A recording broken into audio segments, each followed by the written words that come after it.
6단 두 번째입니다. 자, 같은 일을 할 때도 더 빨리 할 수도 있고 또 같은 시간 동안 함에도 불구하고 더 많이 할 수도 있는데요. 이것에 대한 이야기를 해보도록 하겠습니다. 자, 우리가 어떤 땅을요, 우리가 이제 팔 때요, 삽을 이용할 수도 있고 이렇게 포크레인을 이용할 수도 있죠. 그래서 이렇게 삽을 이용해서 이렇게 팔 수도 있지만 포크레인을 이용하는 이유가 있겠죠. 자, 예를 들면은 같은 땅을 똑같이 삽이랑 포크레인이 합니다. 그러면은 누가 더 빨리 할까요? 그렇죠. 다음과 같이 포크레인이 훨씬 더 이렇게 빠르게 할 수가 있겠죠. 같은 땅을 우리가 판다고 했을 때. 그러면 예를 들면 삽이랑 포크레인이 같은 시간 동안 땅을 팝니다. 그러면은 어떤 결과가 나오냐면 똑같은 시간 동안 했을 경우에 포크레인이 삽보다는 더 많은 땅을 팔 수가 있겠죠. 자, 이렇게 봤을 때 뭔가 포크레인이 뭔가가 더 이득인 것 같은데요. 자, 뭘 이득 봤을지 이것에 대해서 한번 이야기해 보도록 하겠습니다. 자, 선생님이 이걸 이제 얘기할 때요. 자, 여기에 우리가 기중기라고 하거든요. 기중기. 기중기는 이렇게 높은 곳으로 물건을 들어 올릴 때 쓰이는 도구입니다. 자, 이렇게 벽돌 50개가 있는데요. 이 벽돌 50개를요. 여기에 있는 옥상으로 옮길 거예요. 자, 이 옥상은 바닥으로부터 지금 3m의 높이에 있습니다. 이 벽돌 50개를 옮길 건데요. 이 기중기는 단 한 번에 위로 이렇게 올릴 수가 있고요. 사람은 이 벽돌을 날라야 돼요. 이렇게 쭉쭉쭉 계단을 타고 날라가지고 이 50개를 똑같이 위에 올리는 것이, 자, 여기다가 50개를 올리는 것이 목표입니다. 자, 그랬더니요, 이 기중기 같은 경우에는 자, 한 방에 50개를 다 올릴 수가 있죠. 그랬더니 2분밖에 안 걸렸습니다. 그런데 사람 같은 경우에는 하나씩 계속 옮겨야 되기 때문에 총 50분이 걸렸죠. 자, 그래서 이제부터 이 기중기, 이 도구가 한 일의 양과 그 다음에 사람이 한 일의 양에 대해서 한번 비교해 보도록 하겠습니다. 자, 선생님이 아까 이야기를 안 했는데요. 벽돌 하나, 벽돌 한 개.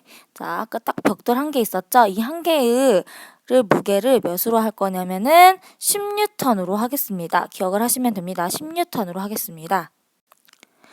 자, 그러면 총 몇 뉴턴이죠? 자, 50개니까 총 500뉴턴이 되겠죠? 자, 500뉴턴을 그러면은 힘이 들었겠죠? 그런데 아까 우리가 옥상까지 몇 미터였죠? 높이가? 그래서 3미터였죠?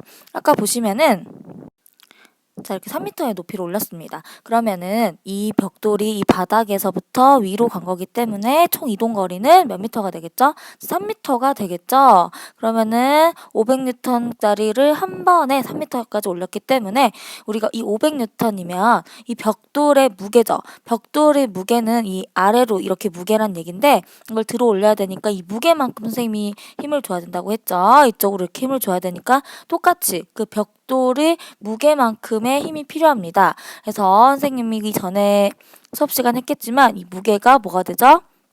힘이 되겠죠. 그래서 힘에다가 이의 양 같은 경우에는 힘에다가 이동거리를 곱해야 되기 때문에 500N에다가 3m를 곱하면 몇이 되죠? 그쵸? 총 1500. 자, 단위는 뭐가 되죠? 그쵸? 줄이 됩니다. 자, 그럼 사람 같은 경우에는요, 선생님이 하나씩 옮긴다고 했었는데, 자, 벽돌이 하나당 무게가 10N입니다. 그러면은 10N짜리를 총 위로, 그쵸, 또 3m로 옮긴다. 근데 이것을 몇 번 하죠? 그쵸? 총 50개를 옮겨야 되니까 얘가 이렇게 갔다가 올리는 거를 50번을 해야 되겠죠? 그럼 50회 이렇게 곱해주면 되겠죠? 한 번 들 때 필요한 이게 이제 힘이 되겠죠? 그러면 한 번 들어 올릴 때 총, 그쵸, 30줄의 일을 하는데, 이 몇 회 한다? 50번 하기 때문에 총 한 일은, 자, 그쵸, 1500줄이 되겠죠. 자, 결국에 기중기로 하나, 사람이 하나씩 옮기나, 한 일의 양은 어떻다? 그쵸, 같게 된다는 걸 지금 볼 수가 있겠죠. 딱 보시면은 똑같이 1500줄의 일을 한 것을 볼 수가 있습니다. 그래서 사람이 하나, 기중기가 하나, 일의 양, 한 일의 양은 같다. 자, 그러면 도대체 기술은 사람이 하지 왜 기중기를 왜 쓰냐는 거죠? 자, 그럼 여기서 뭘 알아볼 거냐면 각각 기중기랑 사람이 한 1분 동안 한 일에 대해서 알아보도록 하겠습니다.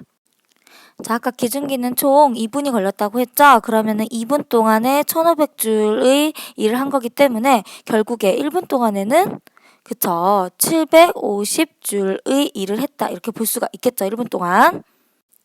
그런데 아까 사람 같은 경우에는 총 50분이 걸렸다고 했습니다. 자, 50분 동안 1500줄의 일을 한 거죠. 그러면은 1분 동안에는 얼마나 일을 했을까요? 그쵸? 총 30줄의 일을 한 거죠.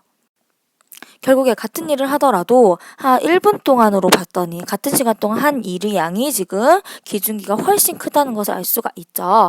자, 그래서 똑같은 일을 해도 기준기가 빨리 할 수 있기 때문에 우리가 기준기를 쓰는 건데요. 자, 같은 양의 일을 했을 때 결국에 우리가 이제 효율을 가지고 얘기합니다. 같은 양의 일을 할 때는 당연히 시간이 적게 걸릴수록, 시간이 짧게 걸릴수록 효율이 큰 거겠죠. 그래서 효율이 크다 이렇게 볼 수가 있겠죠. 아까 기존기처럼 2분 동안에 한 번에 해버렸기 때문에 효율이 크다고 얘기할 수가 있고요. 같은 시간 동안 만약에 일을 했다면은 효율이 크다는 거는 일의 양이 어때야 될까요? 그쵸? 일을 많이 해야 되겠죠. 그래서 똑같은 시간 동안 일을 했을 경우에 일을 많이 한 것일수록 효율이 크다 얘기할 수가 있습니다.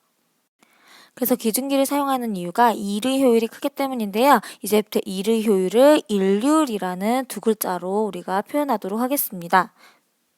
자, 일률이라는 것은 같은 양 일을 할 때 시간이 얼마나 걸렸느냐, 그다음에 같은 시간 동안 일을 얼마나 했느냐를 비교하려고 우리가 얘기하는 건데요. 아까처럼 시간은 적게 걸릴수록 효율이 컸고요. 자, 일의 양은 더 많이 했을수록 효율이 컸습니다. 그래서 일률 같은 경우에 우리가 일률을 구하는 공식을 보자면 시간에는 반비례하고 일에는 비례하기 때문에 일률은 시간, 걸린 시간분의 한 일의 양이다. 이렇게 해서 구할 수가 있습니다. 자, 일의 단위는 우리가 줄로 배웠었죠? 그 다음에 시간 같은 경우에는 초니까 세크, 이게 원래 줄, 세크여야 되는데요. 그냥 일률의 단위는 이제부터 와트, W라고 쓰고 와트라고 읽겠습니다. 그래서 일률의 단위는 와트다. 그래서 1와트의 개념은 1초 동안 1줄의 일을 할 때의 일률이라고 할 수 있겠습니다.